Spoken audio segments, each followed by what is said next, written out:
Hello, everyone. This is Chrism, and I'm back again for another conversation about your Kundalini awakening experiences. And in this conversation, I'd like to talk with you about what can you lose with regards to Kundalini. Excuse me. What can be lost? You can never lose your grace. Okay? You can lose the 5 sense connection with it. You can lose the feeling of it. But you can never lose grace. Grace is what provides your life. Recently, on the internet, somebody sent me a picture of scientists discovering the light that occurs.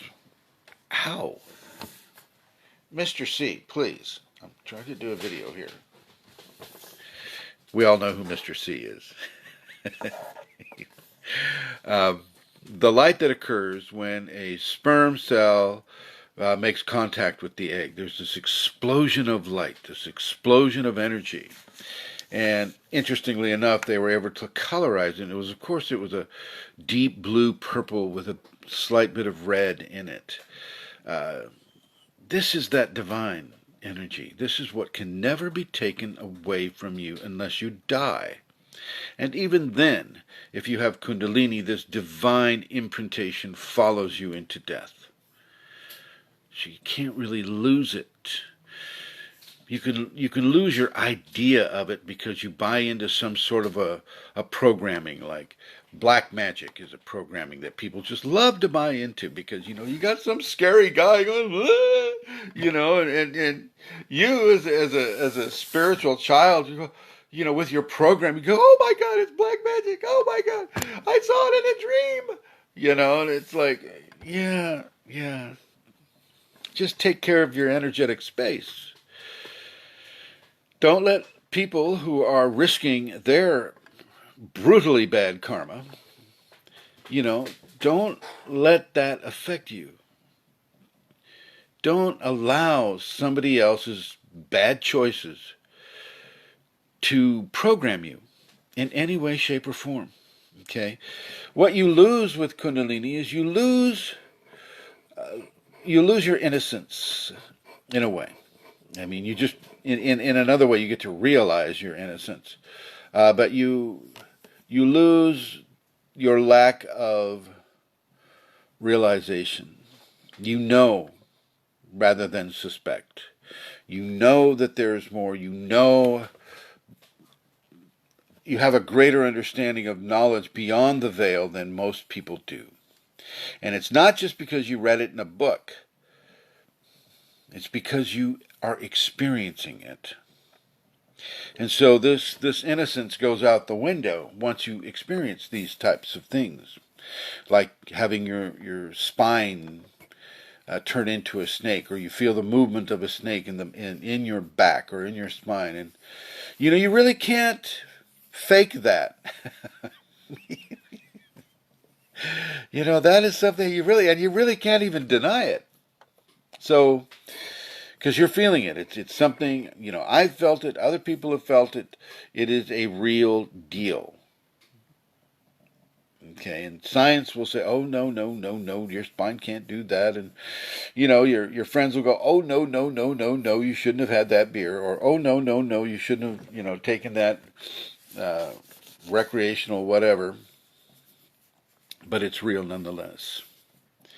We're so strung out on science that, we need to be able to measure it, and we need to be able to weigh it, and we need to be able to replicate it. And, if we can, put it through all of the scientific testing, well then, okay, now it's real. Forget the fact that you've been experiencing it for the past 3-4 years now.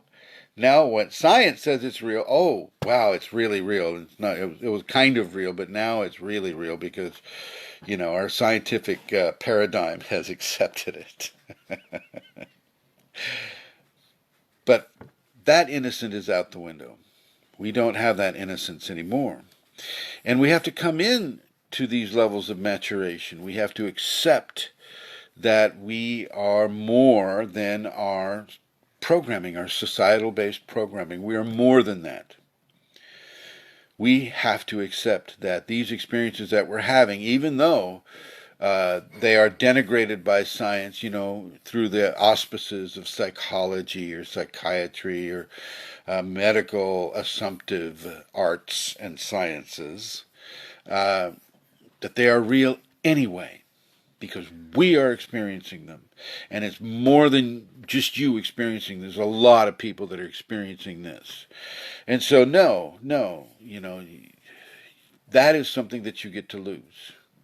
You get to lose the idea that your Kundalini phenomena is not real. You lose that idea. You get to lose the innocence, as I said before. You get to lose total control over your body.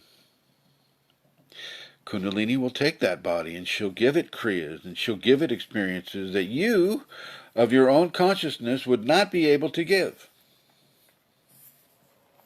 So you lose levels of control. And if you really go with the Kundalini, you're going to lose many levels of control. But not so much lose, you're going to give that through your surrender. Okay.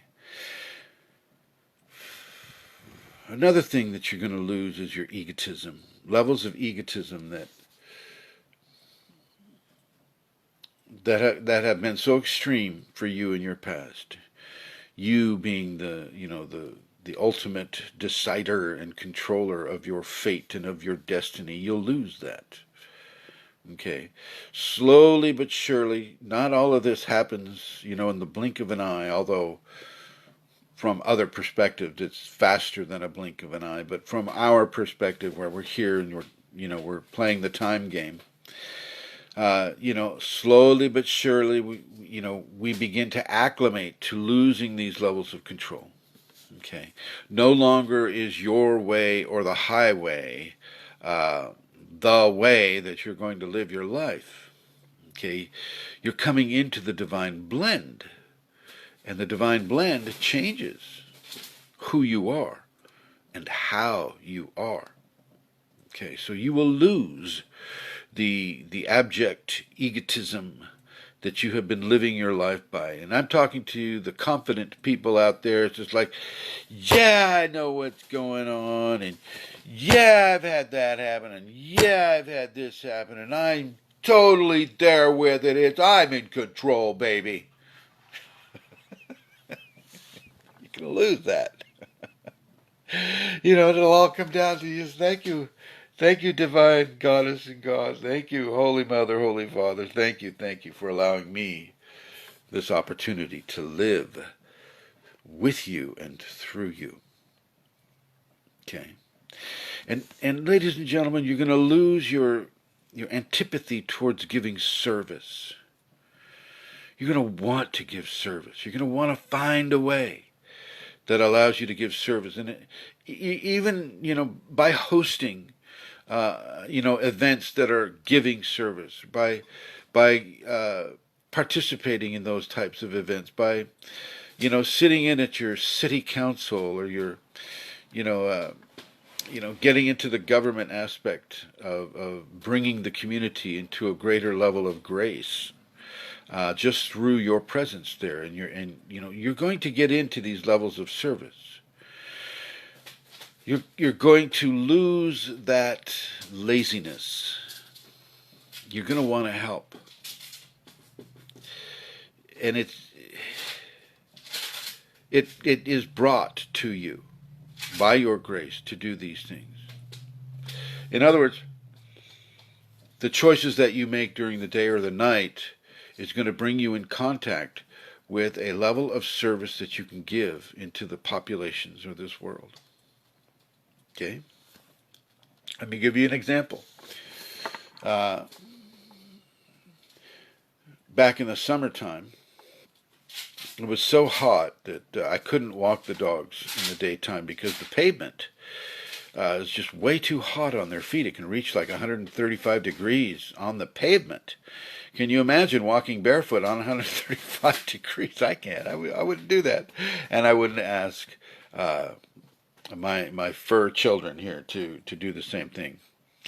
And so we decided to start walking at nighttime. And then it got to be like I started walking during the golden hours, anywhere from 1:30 to 3:30 in the morning. And one time at around 2 o'clock in the morning, we were walking, and we had just finished being evacuated from the fires that had occurred in 2019 here. And, I saw a guy really being pushed by negative entities. I saw him across the street. And my German Shepherd, Inara, also saw him, and she perked her ears up and was looking at him like, But he was across the street, so I said, fine, okay. You don't always try to interrupt a person's evolutionary flow. And so, fine. We went around and we crossed the street and did our walk across the street and then came back on the side of the street that he was on. And from a distance, I could see that he was laying down in the sidewalk. Not a common thing in the United States here. I mean, in some cities, yeah, it's pretty common, like L.A. or New York or San Francisco. You'll see people laying down on the sidewalk, but in Santa Rosa, in kind of a neighborhood area, not so much. And so I stopped because, Inara can take a real strong interest in people doing strange things to her. And the closer I got, I could see that he was trying to light sticks on fire, and he was kind of mumbling in an aphasic type of way, which is like saying things that just didn't make any sense at all, at least not in the English language. And I started to dial 911, but when I saw him starting to light things on fire, I dialed 911. And I stood there, and to this day I'll take the karma if it was a bad call. But I feel that person was put in my presence because it was cold. It was really pretty cold that night.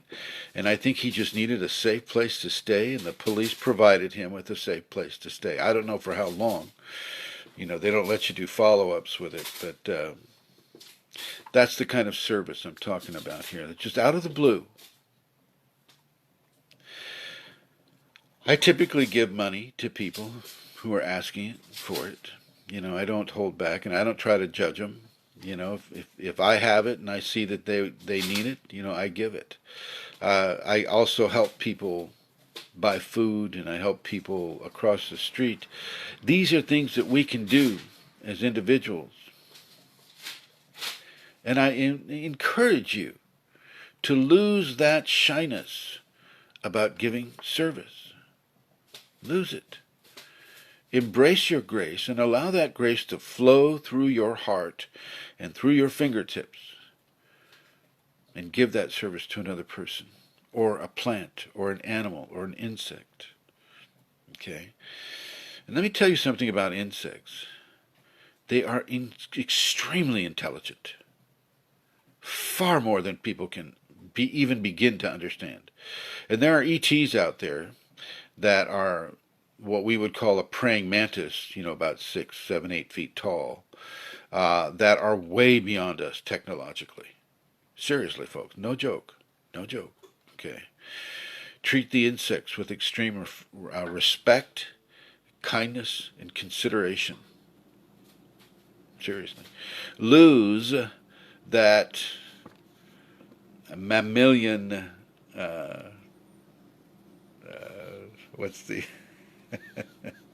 lose that mammalian conflict that mammals will have with insects, specifically humanoid mammals. Not necessarily the great apes, but the ones that are making 5G. Those folks there. Anyway, you'll lose a lot of things, but the things that you gain are treasures that most of the population cannot even dream of. Not yet. But with your help and your radiance of grace, you give them a chance. Thanks for watching.